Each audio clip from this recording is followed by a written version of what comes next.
Usually when we think of political parties, we think of head-to-head battles. Liberals versus conservatives, Democrats versus Republicans. But in South Africa, there's just one political party that has dominated the last 6 elections, the African National Congress. Or maybe you know it as the party of Nelson Mandela.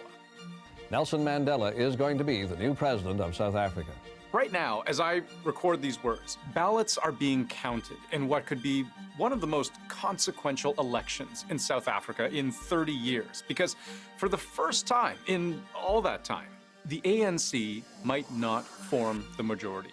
An incredible 70 political parties are nipping at the ANC's heels because people are fed up with violent crime, highways on fire, skies full of smoke, the police hopelessly outnumbered, chronic blackouts, rampant corruption, and crippling unemployment. The unemployment rate now stands at 32.9%. So let's give you a primer on the issues at play and why so many South Africans seem so eager for change. So let me show you something. When Nelson Mandela ushered in the end of apartheid, winning the general election in 1994, his party, the ANC, captured about 62.7% of the vote.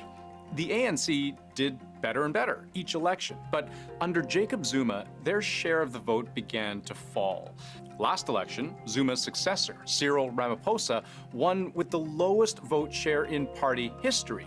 And this time around, 2024, early results show the ANC treading water, under the 50% mark for the first time. Jacob Zuma corruption allegations under the magnifying glass. State-owned companies were allegedly mismanaged and looted. Zuma repeatedly says he's done nothing wrong. Corruption has been a big reason the ANC has lost votes. Zuma was indicted multiple times on charges ranging from corruption to money laundering to racketeering. Now, a lot of this is to do with what South Africans refer to as the lost decade under the presidency of Jacob Zuma. And he wasn't the only one, even today. Many current ANC leaders have been implicated in bribes, in other corruption scandals. Yet still, the party has defended these leaders.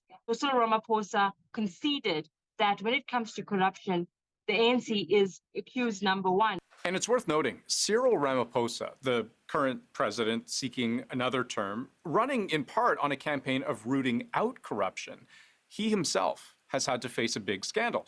It goes back a couple of years over huge sums of foreign cash that had been hidden in sofas at his ranch. I won't get into it, but the media called it Farmgate. You can look it up. And though Ramaphosa denied wrongdoing, and he was eventually cleared, the stain of corruption is very much a preoccupation for him. Society views the ANC as inherently corrupt, particularly because of its leaders who have been implicated in corruption and how the ANC defended those leaders. According to the country's national prosecutor, it has secured more than 1,300 corruption convictions just in the last 4 years. And among those convictions, 500 government officials. But let's set white-collar crime aside for a moment and consider violent crime. In South Africa, violent crime is soaring, with the murder rate now at a 20-year high. South Africa has an exceptionally high murder rate. It's one of the highest in the world. In the 12 months leading up to February of last year, there were 27,494 killings nationally. That's around 45, 46 per 100,000 people. Compare that to the US homicide rate of just 6 per 100,000 people. Or Canada, we're at about 2 per 100,000. South Africa is one of the most dangerous places in the world. Rapes on the increase, violent murders are on the increase every quarter. I read that at one point in South Africa, you were more likely to die by being murdered than you were to die by car crash. Crime is an election issue. Political parties have used the issue of crime as a hot topic this election. 1/3 of South Africans of working age have no work. the unemployment rate hit 32.9% in the first quarter of 2024. And it's even higher among younger people, approaching 46% for those under 34. But unemployment isn't just an age issue, it's a race issue. The World Bank calls South Africa the most unequal place on earth. The difference in wealth between the black majority and the white minority is staggering. Let's look at that unemployment rate again, but along ethnic lines. This graph comes directly from Statistics South Africa. It's their data.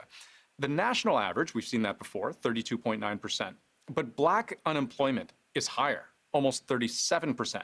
Meanwhile, every other group far below the national average. It makes me feel useless. It makes me feel like I'm not doing anything to contribute. There's nothing out there. I've been applying. If you could see my sent emails. Why are we in school? Why are we passing? Universities, exactly the same thing. You get graduates that don't have any job opportunities, and that's insane. Speaking of lost opportunities, that's exactly how many people frame yet another chronic problem in the country. And this one has everything to do with power. The power cuts, which began more than 16 years ago, have only worsened. The utility company has been mired in financial crisis. We do depend on electricity on an everyday basis for the business to function. Blackouts have plagued the country for more than a decade. They call it load shedding, this idea that because the coal energy infrastructure is so old, in such disrepair, they need to trigger intentional shutdowns constantly just to prevent a total collapse of the grid. Now, how often do they do this? Well, last year, there were blackouts 280 days of the year for up to 12 hours per day. Gloom spreading through businesses, like this bar, open for the past 25 years. Because of the power, because of the electricity. You can see now, it's dark. Are you going to survive in your business? I don't think so. So imagine things like hot showers, cooked meals, those can be luxuries. And it's done incalculable damage to the economy because it's not just power outages at home, it's traffic lights, it's card readers, it's phones, banks, mines, data centers, it's everything.